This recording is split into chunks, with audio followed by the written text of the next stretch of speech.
आझाद हिंदुस्थान असावा, स्वातंत्र्य दिनाचा अभिमान असावा, प्रत्येक मराठी मना देशभक्तीचा वास असावा, स्वातंत्र्य दिनाचा अभिमान असावा, प्रत्येक मराठी मना देशभक्तीचा वास असावा.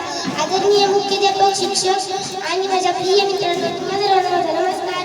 माझे नाव सदक समदुल्ला, मी इयत्ता 3री शिकते. माझ्या शाळेचे नाव जिल्हा परिषद प्राथमिक शाळा रामपूर पाटण नंबर 2. मी आज काही 4 शब्द सांगणार आहे, ते तुम्ही शांत रीतीने ऐकून घ्या अशी माझी विनंती होती. आज 15 ऑगस्ट आपला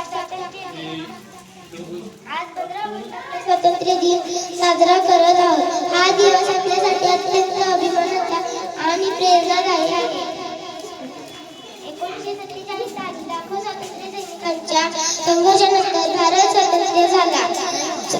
महात्मा गांधी, नेहरू, सुभाषचंद्र बोस, भगतसिंग आणि अनेकांनी बलिदान दिले. आज आपण स्वातंत्र्याचा आनंद घेतो, पण स्वातंत्र्य टिकवणे ही आपली जबाबदारी आहे. आपली जबाबदारी आहे. शिस्त, शिक्षण, स्वच्छता आणि देशप्रेम हे मूल्य अंगीकारले पाहिजे. आज चला आपण गुड मॉर्निंग सर्वांना. माझा नमस्कार. माझे नाव सुधांशु ओंकार पाटील, इयत्ता 2री. मी आज तुमच्या समोर एक कविता सादर करणार आहे, ती तुम्ही शांततेने ऐकून घ्यावी अशी माझी नम्र विनंती.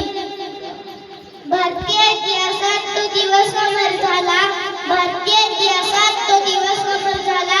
15 ऑगस्टला आपला भारत स्वतंत्र झाला, 15 ऑगस्टला आपला भारत स्वतंत्र झाला. किती अक्रोश तो झाला, किती रक्तांच्या नद्या वाहिल्या, किती अक्रोश तो झाला, किती रक्तांच्या नद्या वाहिल्या.